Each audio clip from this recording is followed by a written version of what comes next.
In today's show, we look back at Sunday's games in the NBA, including the first and second 50-point games of the season. Michael Bolton. Thanks, Josh. It's Michael Bolton here, and it's time for another episode of the Locked On Fantasy Basketball Podcast. Let's get to it. Let's get to it, indeed. You are Locked On Fantasy Basketball, your daily fantasy basketball podcast, part of the Locked On Podcast Network.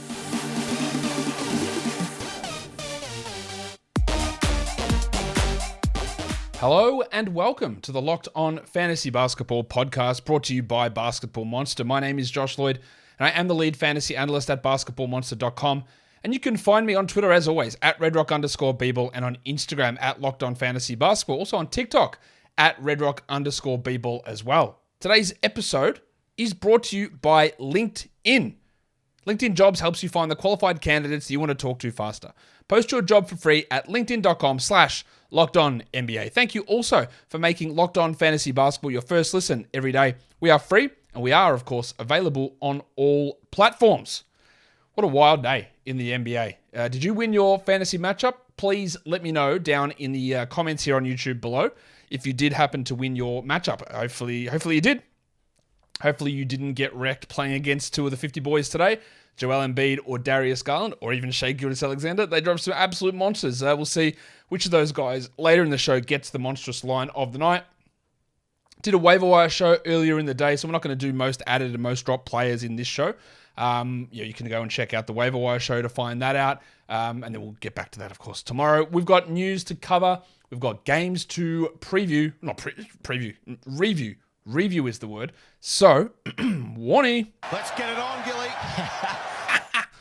All right, some news that has dropped. John Wall won't play tomorrow. That is the first of a back-to-back for the Clippers. So he'll sit out the first game of this back-to-back and play on Tuesday. Kawhi is he is on the road trip with the team. He won't play Monday. I don't expect him to play Tuesday, but maybe Kawhi is back at the end of the week. Maybe, fingers crossed. Hopefully, potentially, maybe. It's also likely that Chris Middleton returns this week. Which game that is, I don't know. We know that he's been ruled out for tomorrow along with Drew, but Giannis and Grayson Allen are likely to return. But Middleton's return and Pat Connaughton's are pretty close, and they'll probably come in the next 2 to 3 games. Jaylen Brown returns for Boston. Al Horford's back-to-back spasms are okay. He's ready to go, but Malcolm Brogdon remains out. I think you can drop Brogdon. We know that there's always going to be injury issues with him, and he's not performing that well anyway. See you later. Van Vliet is out again in Toronto, so Thad Young's going to get more playmaking opportunities. Scotty Barnes and Gary Trent are going to get every opportunity to destroy your field goal percentage once more. Boucher's going to get a lot more shots, so the Boucher and the Young streams, they're still there. And OG hopefully takes on a larger offensive role as well with Fred out. Deeper leagues would want to look at Malachi Flynn and Delano Banton, given they're the only other guards on the roster. And for those of you crazy people in deep leagues like myself, Orlando Robinson has been signed as a two-way player for the Heat. They waived Drew Smith. Robinson was a center out of Fresno State. He has a very interesting fantasy-friendly game. A nice points and rebounds guy, can get some blocks and be efficient. Maybe a little bit of threes, not really though. And the fact that they've brought him in, because Omer Yurtseven's going to be out a while, Dedmon's a little bit banged up, there might be some minutes. It won't be many, but in deeper leagues, you want almost anyone who's a regular rotation player. So just keep an eye on Orlando Robinson and see what they end up doing there in Miami. Because there are minutes available for him if he's able to play into them. And they've obviously waived Drew Smith and brought him in for a particular purpose. So let's see how they deploy Orlando Robinson, if they deploy him at all. That's the majority of the news. The other stuff that's related to games today, we'll talk about when we're talking about those games. So let's do the first one. It was an early one, an astonishingly early one for some reason. The Thunder go on the road against the Knicks and beat them in Madison Square Garden. I guess that's what happens when you go up against a bottom 3 coach in the NBA, in Tom Thibodeau. The Knicks continue to struggle. Despite all of their proclamations of their excellent off-season and all this sort of stuff, they lose again. 145-135. Let's talk about the good team here, the Thunder, who are one game under 500. Shai was brilliant again. This is the number 2 player in fantasy this season. He is number 5 in Yahoo points leagues. He's averaging over 52. Is he a sell high? Yes, but also absolutely not. And I say that because no one is giving you top 10 value or probably even top 20 value. And the only reason you are selling Shai Gilgeous-Alexander is because you are fearing the mythical shutdown. Can Shai get hurt? Yes. Does he get hurt a lot? Yes. Is he going to sit down for no reason? I don't think so. So no one is giving you a top 10 player. I'd be more inclined, maybe it's risky. It probably is risky. But I'm more inclined to roll with it, and just let it play out. And I've even told you what he did today. 37, 5 and 8, 3 steals, 2 blocks. The shot blocking of this bloke is unbelievable. Almost swore. 2 threes as well, which he hadn't been doing. This is just phenomenal stuff from Shai Gilgeous-Alexander. Also, we're going to do the Buy Low show on Wednesday this week, or Tuesday. I don't know which day it is for you. I think it's Wednesday for me. Josh Giddey was in my last one. He's not going to be on the next one. 24, 10, and 12, 71% shooting. That's not realistic, but back to 20% usage. We talked, hey, why are his assists so low? Why the hell are his rebounds at half of last year's rate? And then since then, he's had 2 double-digit rebound games in a row, and he's the 56th ranked player over the last week. So, buy low, done. Value back. We're good. We're feeling all right, yeah? Hopefully. Lou Dort fouled out, played only 24 minutes, but somehow was able to score 24 points in that time. No, my son is also named Bort. And in true Lou Dort style, he did jack shit else. 3 rebounds, 0 assists, didn't have a steal. He shot 73%, got 6 of 6 from the line. That's really good. But he is, the 160th ranked player this season? But the difference is in points leagues, he's 112th. So he is a 12-team points league guy, not really a category guy. Pokuševski, only 18 minutes. Someone on the live show said, hey, why is Poku's minutes all over the place? Because is Dagnott a bad coach? Well, no, Mark Dagnott's actually a really good coach. And the reason why Pokuševski's minutes are all over the place is that he just looks at everything, doesn't care about reputation, doesn't care about name, doesn't care about egos. He just goes, who's going to give me the best option here to win? And he mustn't have thought that Poku was going to do it today against the Knicks, so he played him 18 minutes. 12, 2 and 3, 2 threes, a steal and a block. He's also experimenting with stuff. Robinson Earl goes from DNP to 31 minutes. Aaron Wiggins goes from 30 minutes to 21 minutes. Guys are just all over the place. That's going to be the case. I would still hold Poku, who had 12, 2 and 3 with 2 threes, a steal and a block. That's still really good. And he still remains a top 35 player over the last week. And I wouldn't do anything to worry about Robinson Earl, although 17 and 7 is good. It helps that, look at these guys. 3 of these players, Giddey, Dort, and Robinson Earl shot over 71%, and then Shai shot 59%. In fact, the only players in the Thunder who shot under 50% were Aaron Wiggins, Kenrich Williams, and Trey Mann in 3 minutes. That's crazy. Wiggins didn't do anything. That's not a surprise. The Bronco, he really struggled. Jalen Williams. Broncos country, let's ride. 8 points with nothing else. He is just a watch guy, a deeper league player until we can get an established regular sort of role. He's not there yet, of course. For the Knicks, you're going to look at some of these Knicks performances, good and bad, and wonder what happened. Well, this is what happened. They were getting smashed, and Thibodeau decided to run with the bench unit, plus Randall and Cam Reddish. So Reddish played 33 minutes. He had 26, 3 and 2 with 4 steals and a block with 2 threes. It's an undoubtedly really good line. That brings him to the 240th best player this season. He had one other big game on opening night. He's really done nothing in between. The minutes have been all over the place. He might continue to start. I don't know. But I also do not care. All right, this is a big outlier game for Reddish. It's a very good game. But I have seen Cam Reddish do it. Even if he does it next game, I won't buy in. I have seen it before. I have seen him do it many times, and then he goes missing for weeks on end. I'm not buying it. I'm also, on the flip side of that, I don't really care that Roland Barrett had 4 points in 19 minutes. Is it disgustingly bad? Yes. Did he shoot 20% from the field? Yes. Was he a horrendous negative minus 14? Yes. But it's one game. He had been playing really well prior to this. He still is a category herder because he's bad steals, blocks, assists, field goals, and free throws. But for what he does in bringing scoring, I wouldn't worry too much here. Obi Toppin, only 15 minutes. I don't know what to say anymore. I don't want to hear any more about Obi-Wan. He'd been playing well in that backup center role, but Thibodeau made him Julius Randle's exclusive backup so he could give Lionheart Jericho Sims 25 minutes. You just made the list. 8 and 8 for Sims in 25 minutes. He was one of those bench players that got the additional run, and that meant that Hartenstein only played 23 minutes. Now 14 and 7, it's still a good line. It's just frustrating when Thibodeau moves his guys around. I would still hold Hartenstein. One of the other guys that benefit was Quickly. He had 24, 1 and 5, 3 steals and a block. I have seen Emmanuel Quickly score big before. I have seen Emmanuel Quickly and push for him to be a starter many, many times. And then he'll go 1 of 8 for 4 points in 19 minutes. This is what Tom Thibodeau does. But this Quickly got the minutes because Brunson played under 24 minutes. Brunson still had 17, 1 and 7. But he, like Hartenstein and like Barrett, were big negatives in the plus minus. Randall was also one, but of course, Tom Thibodeau's mate can't be reduced in playing time for whatever reason. He did have 25 and 10, Randall, but he was not immune to the suckiness that was the starting group.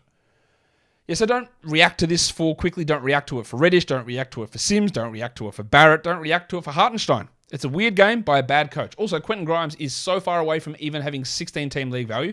He had an 8 trillion shout out to Tony Snell. Yeah, we know it. It's always going to be a shout out to Tony Snell when we get a trillion like that. Not great. But yeah, that game is just a weird one, and that's what happens when the Knicks are involved sometimes. This isn't a weird one. This is easy because today's episode is brought to you by LinkedIn Jobs. You're looking to hire. It can be high stakes. It costs you money if you get it wrong. It costs you time. It costs you energy. It costs you production, productivity. So get it right the first time. LinkedIn Jobs helps you find the right people for your team faster and for free. Go in, add a job. Look, really easy. LinkedIn Jobs, easy. I go and create that job, everything you need in there, and then go to your LinkedIn profile and add the purple hashtag hiring frame, and that lets your network know that you are indeed hiring. That's what the word means. Screening questions make it easy for you to focus on the candidates with just the right skills and the experience so you can quickly prioritize who you'd like to interview and hire. I wish this was available when I was looking to hire people in my former life as a pharmacist. This sifting through resumes, trying to find the right people, wasting your time with phone calls and interviews. It's a disaster. Small businesses love LinkedIn Jobs because they deliver quality hires versus leading competitors. LinkedIn Jobs helps you find qualified candidates you want to talk to faster. Post your job for free at linkedin.com/LockedOnNBA. That's linkedin.com/LockedOnNBA to post your job for free. Terms and conditions apply. The second game of the day. The Memphis Grizzlies, without most of their good players, they still had Dylan Brooks, of course, but those two things don't marry up. They lost to the Washington Wizards. The final score in this one, where is my thing, 102-92, as the Wizards, a little bit of momentum happening here for the old Washington Wizards as they push forward. Again, it does help that Jaren was out, Jar was out, Des Bane was out, all those guys were out. So we got a Santi Aldama resurgence. Should you buy into it? Please don't. 15-7, 3 threes, 1 steal, 3 blocks. That is undeniably a really good game. Jaren is going to be back this week. And yes, Aldama will be still in the rotation, but he's not getting enough playing time as is. He is 130th on the season, but it's not good enough. It's not useful enough to hold and wait while Jackson's return is here. Like, hold him. Okay, let me rephrase. Hold Aldama if you want, but if something good comes on the wire, drop him. Who cares? See you later. Miss a game. It doesn't matter. The standard stream works. It always works. Tyus Jones out, Ja Morant out, Tyus Jones in, 17, 3 and 5, 3 steals. Didn't shoot well, but we don't really care. Speaking of not shooting well, Dylan Brooks. We knew that he'd be bad in this one, and he was. 19 points on 22 shots, 3 threes, 32%. The bloke just misses everything. Like, he's just... I cannot stand it. He's my worst... Jeremy Grant's not quite there anymore. It's probably Sadiq Bey and Dylan Brooks is my worst 2 players to watch. But Brooks has got to be number 1. I cannot stand watching the bloke. So all my analysis on Dylan Brooks, bear that in mind. But also bear in mind that he's a 233rd ranked player. And that's got nothing to do with my personal opinion of him. He's just bad. So you don't need to roster him in 12-team leagues. You also can very, very comfortably jack off Brandon Clark. Get that garbage out of here! Yeah, he's better than a 14% shooter, but only 15 minutes. It's not going to get better with Jaren back, I don't think. 4 and 5, absolutely no point in holding him. While Lil John Concha, 37 minutes replacing Bane. He's a good rebounder for his size. He didn't do too much else. He's just a stream emergency type guy. While Adams had 12, 10, and 6. A few people have asked me, hey, what happens to Adams with Jaren back? I'm not sure how much it actually changes stuff for Steve. He probably, he's not playing 35 minutes a night. He's playing 27, 28. Maybe there's a 1 minute impact. I don't really think that a huge amount changes for Steve Adams when Jaren Jackson returns. For the Wizards, Kristaps Porzingis. 25 and 6, 6 triples, 2 steals, 2 blocks. I'm going to give him an honorary Richie because he had 2 assists as well. 2 for 2. I won't do that. But we know it was a mistake that the Wizards signed Bradley Beal to a 5-year full max trade kicker no trade clause. We know that's a mistake. But are they better without him? No, they're not. But are they? They're not. But also, are they? No, they're not. But are they? No, they're not. Anyway, Jordan Goodwin. I think he played the final 17 minutes of this game. 10, 8, and 4. Steal a block, 3 threes, 26 minutes. I tell you what Jordan Goodwin is. He's just good. I think he's just good. I don't know if there's much upside, but I will tell you this. You can't ignore a player who's top 70 over the last week. Now, when Beal comes back, he might be eliminated from the rotation. But there is so much crap in this rotation that Yeah. Is he better than Monty Morris? Debate it. Is he better than Will Barton? You will! No, he's ready to sack that. Run, Will! Give it off quick! Look, they play different positions, but is he better than Rui Hachimura? Is he better than Corey Kispert? I don't know. But, in a 14-team league, I'm grabbing Jordan Goodwin, no problem. And we'll see what they do. And, this is a better game from Monte Morris. 10, 6, and 6, 2 steals and a block. But also, I also don't care. Oh, where's the sound? Get that garbage out of here! I just don't think it's worth it. There's no point holding Will Barton. Rui Hachimura is still rostered in too many leagues. Now, I fail to believe that there is 30% of leagues being run in Japan for fantasy basketball. Like, why is everyone rostering Rui Hachimura, the 238th ranked player in category leagues and 185th in points leagues? Why are people holding onto him? People they froth points. Did you see Rui? He had 15. Yeah, okay. All right. They love it. They love a big scoring night. No, I don't. It's John Ray Hunter as well. Like, it's left. What's it called? Left side box score. I think, but even on some box scores, the points are on the right. Whatever it is, it's big number syndrome. 3 points isn't a big number. You can obviously jack Rui Hachimura off. Corey Kispert did all right in Beal's spot, 12 points with 2 triples and 2 steals, but he is only a deeper league guy, maybe with some 14-team streamability at the moment. Let's go to the next one, the Minnesota Timberwolves. This was this is a pretty wild game. It obviously was. As the Wolves pull it out 129-124 over the Cavs, but not after a gigantic comeback by Cleveland, fueled almost 100% entirely by Darius Garland. His fourth quarter, I think he scored 30 in the fourth quarter. If not, he was pretty close to it. And I want to be able, I don't have the numbers yet, but I want to be able to get what his actual usage was in that fourth quarter, because it had to be 70 plus. He was dropping, he was just getting he was doing everything. It was crazy. And of course, it's not even the best line of the day. We'll talk about the Wolves side of things first. We talked about how bad D'Angelo Russell has been, and then he turns out this, 32-12, 4 triples, 85% shooting. Of course, he missed a key free throw at the end, but they got away with it. Do we buy into this with Russell? I don't know, but this game elevates him to 63rd over the last week, and with some of his bad performances, you'd be pretty surprised with that. I think this is good. Hopefully it gives him more confidence. I'm more worried about the fact that they've just been benching him in previous games. This was good, though. Also, it's a big game from Towns. 29-13, 3 threes, steal and a block. 69% shooting. Giggity. Unfortunately, just 67 from the line. And Gobert had 15-13 with 2 blocks. Still a little bit low on the field goals, Rudy, but he is improving. I tell you who isn't improving, though, and that's Anthony Edwards. Goose is 93rd for the season, 150th over the last week. There's something wrong. There's something wrong with him, and I don't know what it is. 10-7 with no threes, no steals, 39%, didn't get to the free throw line. These games from Edwards is why I was really down on him in the draft. I think I had him like 7th, which is obviously wrong. But I was really down. I just didn't know I didn't think he'd be this efficient scorer who could dominate games. I didn't think that was possible. And he looked not like that player for 2 years. This year, there's something completely off with his game. He just looks bad. Now, I did push back a lot on him being picked in the top 20 or the second round, but I didn't expect him to be this bad. I thought, late third, early fourth was a better option, but he's just been trash. But there is a big buy low opportunity here. He won't continue to be this bad. The artist formerly known as Torian Prince chipped in with 19 points on 6 shots in 22 minutes. It's a little bit fluky. While our favourite foul machine, Jaden McDaniels, fouled out in 31 minutes. And this guy's ups and downs are so annoying.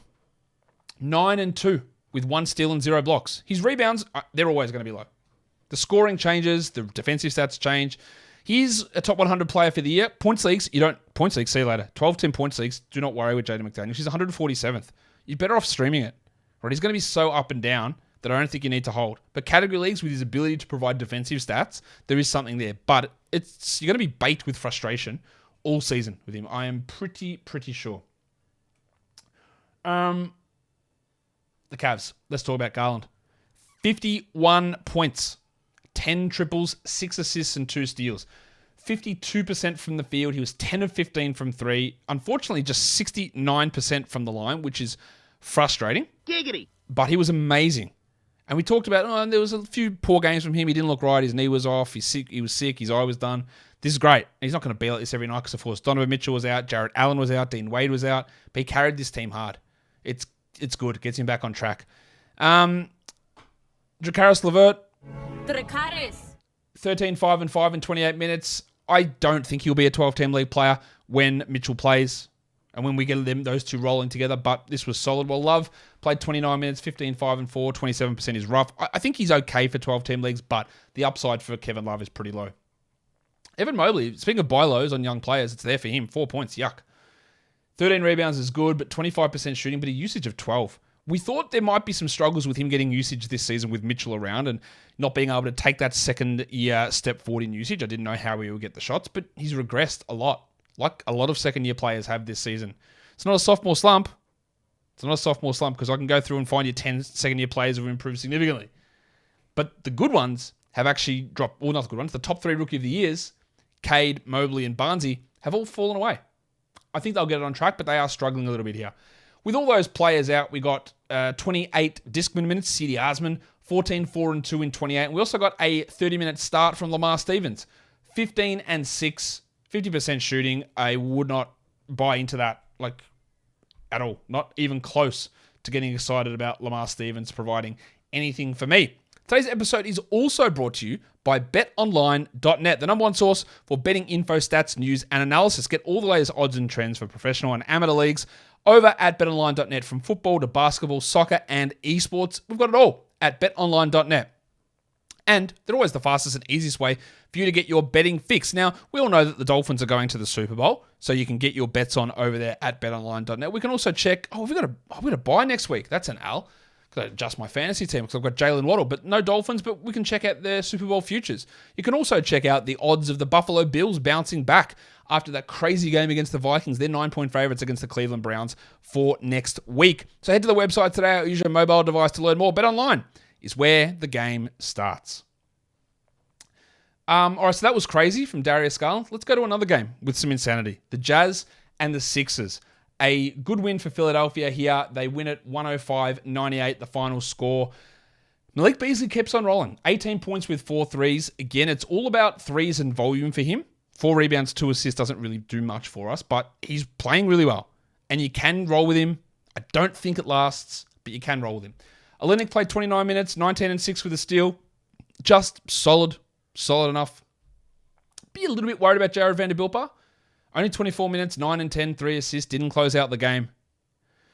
His minutes are getting replaced by Colin Sexton. That's where he's losing them to at the moment because they weren't replaced by Walker Kessler, who played only 12 minutes. And that's my concern with Kessler. Now, the line is still good. 9 rebounds, 3 blocks is unbelievable. That is such great streaming. But do you actually believe that someone who plays 12 minutes is going to get those numbers every game? Probably not. But he is the best shot blocking option out there on the waiver wire, and that might make sense for your team. Marketing slowed down a bit.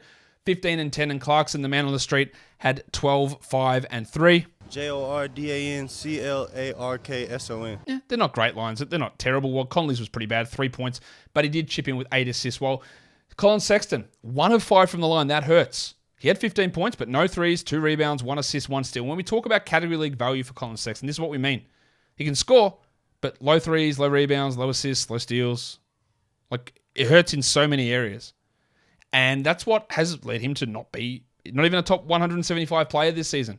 In points leagues, he's 169th. There's a little bit more value there. I still think you want to hold him in 12s, but his minutes are up and down. His production's off. He's not the number 1 guy or number 2 guy. And he needs to be the number 1 or number 2 guy to be fantasy relevant in 33 minutes. And I don't think that it's coming. But I'd be shit scared that a trade happens or he starts playing 33 a night and putting up top 80 numbers. But I don't actually think it's going to happen. For the Sixers, this is one of the biggest lines you will ever see. 37 minutes for Joel Embiid. 59 points with 11 rebounds, 8 assists, 1 steal, and 7 blocks. That is a 4x7. He shot 68 from the field, and he went 20 of 24 from the line for 83%. That swung matchups. That is a ludicrous game. Unbelievable game. He is now the 7th ranked player for the season. He is now the 3rd ranked player in points leagues. This was on a back-to-back. He scored over 100 points in the last 2 games. He actually dropped, I think, 100 Yahoo fantasy points today. I'm going to double check that. but I'm pretty sure he dropped like 101. 103 he dropped today. What on earth? That's crazy. The Sixers and Glenn Rivers, MD, decided to start the painter Matisse Thybulle instead of the wave pool DeAnthony Melton. Now, Thybulle sort of did his thing, 27 minutes, 2 points. But he had 5 steals, he had a block, he had 6 rebounds. He's just a defensive specialist for steals, and I don't trust it. As for Melton, 6-6-2 is not really good enough. We hoped that he'd be able to do some really good things without Harden, and he was playing 30 minutes a night. Now he's back. Maybe his back was still an issue here. I'd like to hold for a little bit more. I don't think that Melton is going to be a long-term must-hold player, but I do think he's worth holding here while Harden is out. Tyrese Maxey continues to be not the greatest shooter in the world. And I don't know how many times I talked about that in the offseason, saying that his numbers were great, but you're requiring him to be a 46% three-point shooter to continue this same level or improve, and he's not going to do it. And he's on a real slump here. So maybe there's a buy low, but Tyrese Maxey is now 87th for the season, 179th over the last week. He had 18 3-3 on 33%, and he buoyed his value by having 4 steals here, which he doesn't normally do.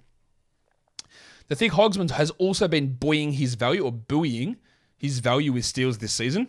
I think I am a TH? T to the H! Yeah, TH for life. His numbers have been his steal rate is like double career best. So then when he has a night like 8-6-2 with a 0-0 and 33% shooting and no free throws, he sucks. I've been maintaining he was someone I faded all off season, and he's exceeded expectations. I maintain that he will not continue to exceed those expectations, and he will not finish inside the top 80 is my guess.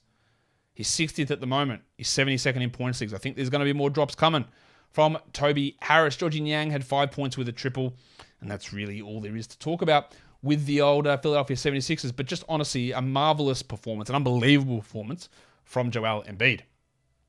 Speaking of unbelievable, the Bulls are unbelievably bad. They lose to the Nuggets 126-103 at home. Maga Porter Jr. said 50% shooting from 3. What do the kids say? Bet. 31 points, 6 triples, 2 steals. He shot 67 from 3. His shot looks amazing. It looks so good when he shoots it. Now, he's going to have some off nights, but this was great. He only played 24 minutes because they just kicked their ass. He just didn't need to be out there. Big Chungus only took 4 shots. 4 shots for Nikola Jokic.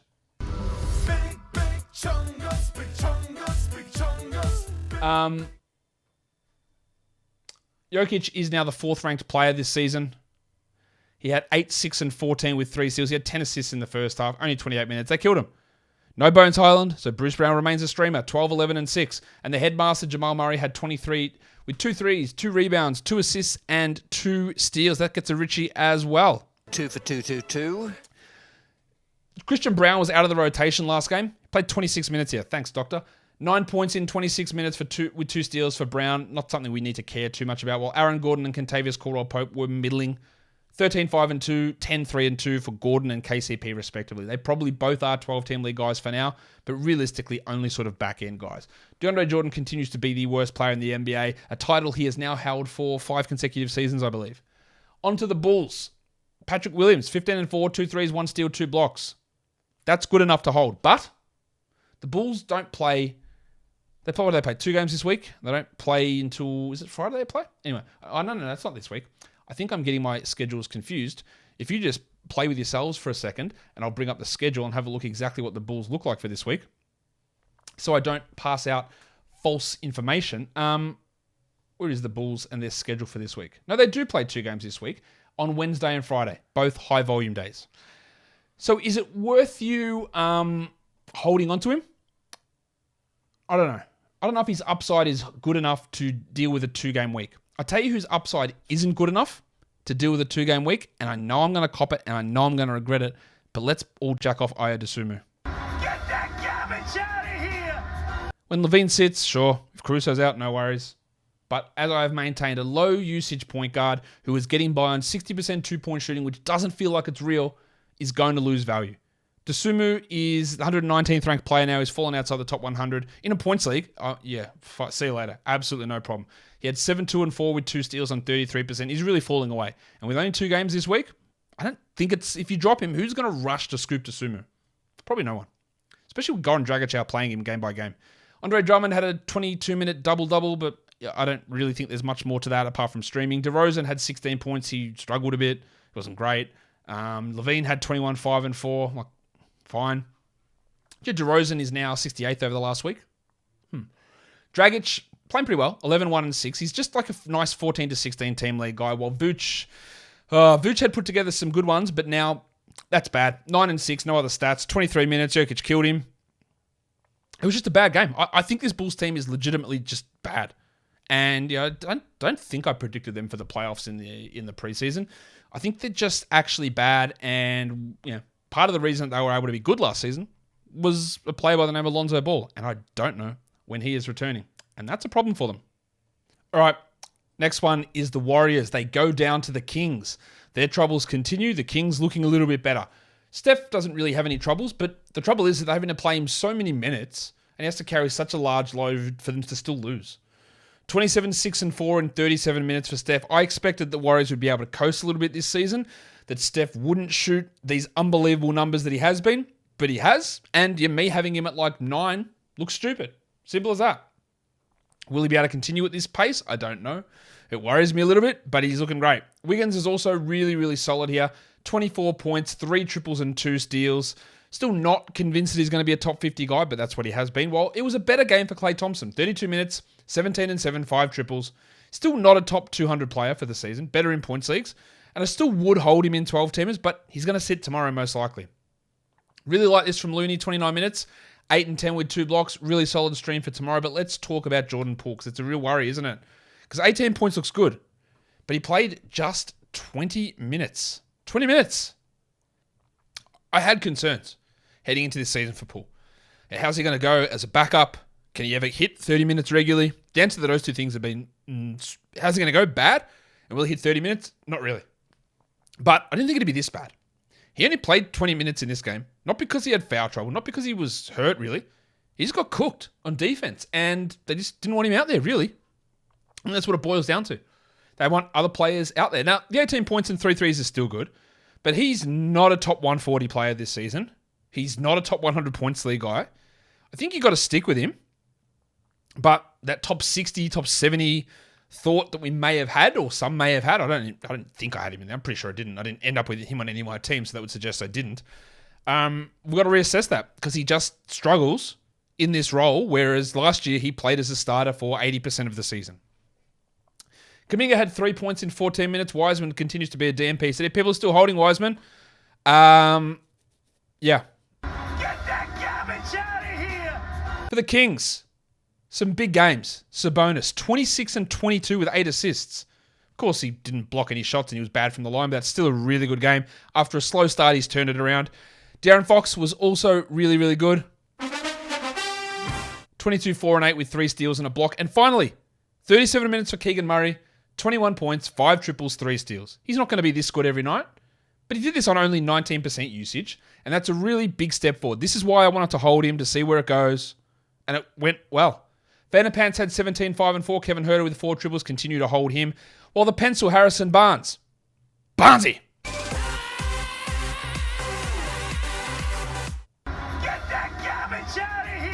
The double combo, it's undefeated. 9 points in 27 minutes with 0 rebounds. There is no reason, in my opinion, to have Harrison Barnes rostered in a 10 or 12 team league in category or points league formats. Only 24 minutes for Malik Monk, which I don't love, but 12 points, 4 assists, 7 of 7 from the line. It does get it done. I am still holding him. I would much prefer to have him over Harrison Barnes, without any shadow of a doubt. Davion Mitchell continues to be, let's be honest, actually really bad. Like, he's not good. 2 points in 14 minutes. I don't know what to say. He's bad. Like, he's just a bad player. But if Fox gets hurt, I would go again and add him, because he is going to get those minutes. While Chimezie Metu has taken the backup role away from Rashawn Holmes. 8 points in 13 minutes for Metu. Also, Trey Lyles, who had been playing well and had been playing a lot, had a scoreless 5 minutes. So I don't really understand the ups and downs there in Mike Brown's rotation. All right, let's do the last game of the night. The Lakers beat the Nets pretty comfortably in the end. The final score, 116-103 to the Lakers. For the Nets, Seth Curry was out resting on a back-to-back, and Ben Simmons was also out. No word of him on the injury report until about an hour or so before the game with that knee injury. I don't actually know what to do with Ben Simmons. Like, I'm at a loss. He is 129th on a per-game basis in points leagues. He's 158th or around there in category leagues. But it's not really getting better, is it? He's staying on the bench. He's playing basically the backup center role. Now the knee's flared up again. I still think that we can get a top 100 season out of Simmons, but this again, like we can talk about him having issues last season or having the back surgery, and then something completely different flares up. Like now it's his knee and the fact that he's now a backup center. Like you could have polled 1 million people at the start of the season. Hey guys, what do you think? Do you reckon the chances of Ben Simmons playing 30 minutes a night are higher, or him being the reserve center behind Nick Claxton? Which one of those chances are higher? You say center, doesn't even play center. What are you talking about? Here he is, playing center as the backup. You're screwing with all his fantasy value. I'm inclined to hold, but it's rough, man. You know what? Anabe was back. He played well. 11 and 5, 2 assists and a block. He's probably just like a 16-team league player, but I'd like to watch that. While Durant had 31, 9 and 7 and 2 blocks. Excellent game for him. Still no word exactly on when Kyrie is going to return. Cam Thomas ended with 15 points. Some of that was garbage time. I wouldn't bother holding on to Cam Thomas. Yeah, Curry was out of this one as well. I don't think that he is a 12-team league guy. While with Simmons out and Nick Claxton getting hurt, Markieff Morris played 20 minutes. He had 5, 4, and 5. We have to do absolutely nothing with that. The Royce O'Neal train fell off a little bit here. 6, 4, and 4. He did have 2 steals, got those late, but shot only 25% from the field and 50% from the line. He's had some real struggles from 2-point range this season. I still don't think he's going to remain as a 12-team league must-roster guy, or at least a top 100 guy when all is said and done, but he is for now. While Claxton only played 16 minutes, 8 and 5, no blocks, got hit in the head, and then had to leave with an eye contusion. So we hope that he is going to be okay. If he is out, maybe they give some more minutes to Day'Ron Sharpe, who ended up playing 4 minutes here, but Markieff Morris was unfortunately in the rotation ahead of him. Edmund Sumner started. He didn't do much. He's maybe a 14-team streamer, but Seth will come back next game, I'd expect, and that will limit what Sumner can do. For the Lakers, LeBron is out. Remember, the Lakers don't play again until Friday, so LeBron will be back on that one. Anthony Davis had 37 and 18, a gigantic game, while Westbrook had 14, 6, and 12, a pretty good game, apart from the 27% shooting. But he continues to hit free throws, which is, as one Sheev Palpatine would say, a surprise, to be sure, but a welcome one. Lonnie Walker did the Lonnie Walker thing. 25 points with 4 threes. And then 1 rebound. And nothing else. He shot 60% from the field, 80% from 3. He got here on ludicrously good shooting. Lonnie Walker is still not a top 100 player this season. They don't play till Friday. I don't think that Lonnie Walker is a absolute must. Is he one of your best 10 players? Is he one of your best 11 players? If the answer to that is no, then the fact that they don't play for 4 games, especially like in a 10-teamer, I think he's droppable. Now, I know a lot of people won't like that because they love the scoring output, but when it's not there, when LeBron plays and the usage is down and he doesn't hit 80% from 3, look, for as good as he's been, and he has been good this season, it still doesn't translate into great fantasy value. Austin Reeves had 15 points while Troy Brown had 9 and 4 and 2 steals. There's just really not much going on with the Lakers, to be honest, from a fantasy perspective. Kendrick Nunn did nothing. He has been honestly useless this season. I can't believe how bad he has been. While Max Christie had 9 rebounds and nothing else. One of the weirdest lines you'll see. Took 1 shot, missed it, and had 9 rebounds. Austin Reeves started for LeBron, 15 points with 3 threes, but I don't really think there's a huge amount we take out of that one. Let's look at the lines of the night. Who do you reckon the monstrous is going to be? It's Joel Embiid. There were some other contenders, but they weren't actually really contenders. Embiid was so far ahead. He gets the monstrous. The waiver wire is Cam Reddish. Big game. I don't think we buy it in 12s. Young gun is Josh Giddey. Buy low is over. And the dud of the night, because of those bad free throws and the lack of any sort of supporting numbers, is Colin Sexton, the Padawan. Your top 10 players today in category leagues. Number 1 is Embiid. Then Shea, Garland, Durant, Anthony Davis, Giddey, D'Angelo Russell, Domantas Sabonis, Karl Anthony Towns, and Maga Porter Jr. Your top 10 players rostered in under 50% of leagues. Reddish and Quickly, don't trust that at all. Torian Prince, no thank you. Robinson Earl, this is 16-team league stuff. Matisse Thybulle, stream for steals, but more deeper leagues. Jordan Goodwin, the only guy I really would consider out of that top 6 as a 12-teamer. Kevon Looney, a great stream for tomorrow with the Warriors playing. Tyus Jones, stream him as long as Jar is out. Denny Avdia, great, but still just 16-teamers. And then Corey Kispert, deeper leagues, and only while Beal is out. And your top 10 in points leagues: Embiid, Garland, Gilgeous-Alexander, Sabonis, Davis, Durant, Towns, Russell, Giddey, and Fox. And that will do it for me today. Don't forget to follow this podcast on Apple Podcasts, Google Podcasts, Stitcher, Spotify, and Odyssey.